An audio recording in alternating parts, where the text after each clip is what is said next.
Hello, welcome to our new course, Building Flutter App with Navigator 1.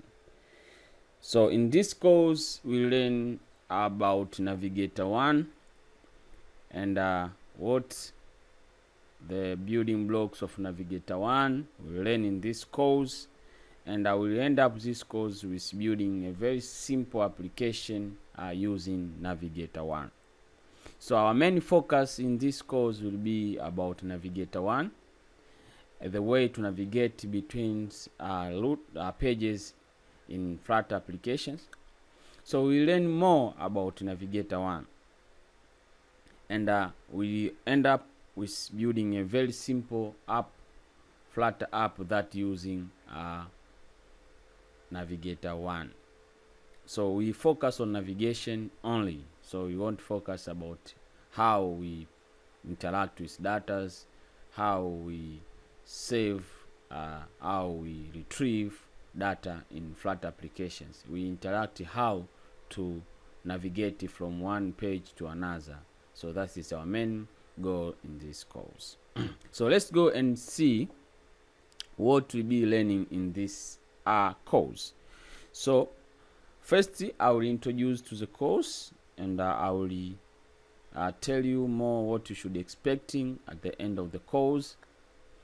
Then we'll move into Navigator 1 versus Navigator 2. Latestly we have Navigator 2, but still Navigator 1 is used, and I will show you the difference between Navigator 1 and Navigator 2.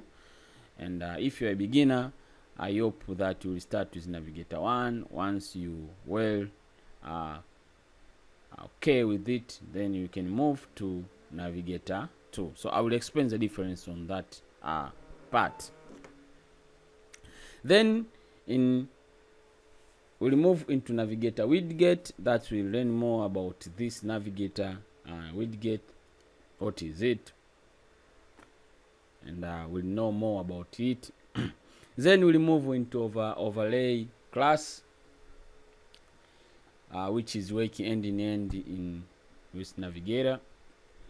Then we'll learn about route class. That's a very important class when you learn about navigations in Flutter.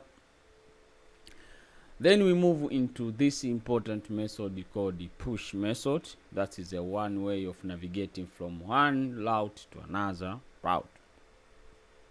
Then you will learn about pop method. That is very important, also method that will allows you to go back to where you are coming from.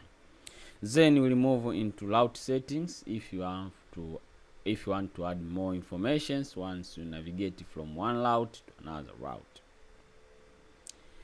Then we'll learn about NamedOut, and we will learn more about it, and we see where you can apply it, and how simplicity simplifies how to navigate from one route to another route. Then we'll have a little bit conversation about if we should use NamedOut or not, and we'll see it's a matter of choice. If you see a NamedOut is a way to go, you can still use it, or you can opt the default one.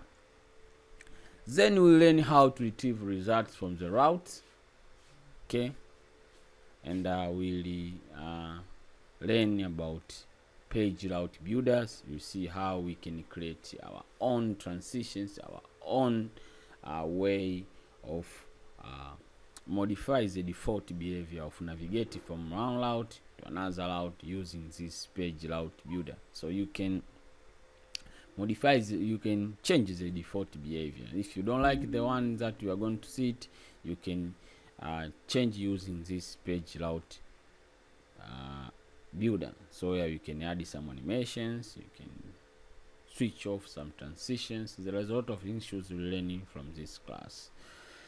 Then we'll learn other navigation methods. Not only that we have push and pop, there is a lot others one from NamedOut, and others will learn at the moment when we are learning Navigator methods. Then we'll be covering all the basics that you should have. Then we'll end up this course building a very simple app that will utilize all the knowledge that we learned from beginning. So then we end up the course. So I welcome you again to this beautiful course where we learn about Navigator 1, because it's still relevant even though there's a Navigator 2 right now. But I think for beginners it's nice to learn this, so as once you master this, you can navigate to Navigator 2. I hope in the future I will create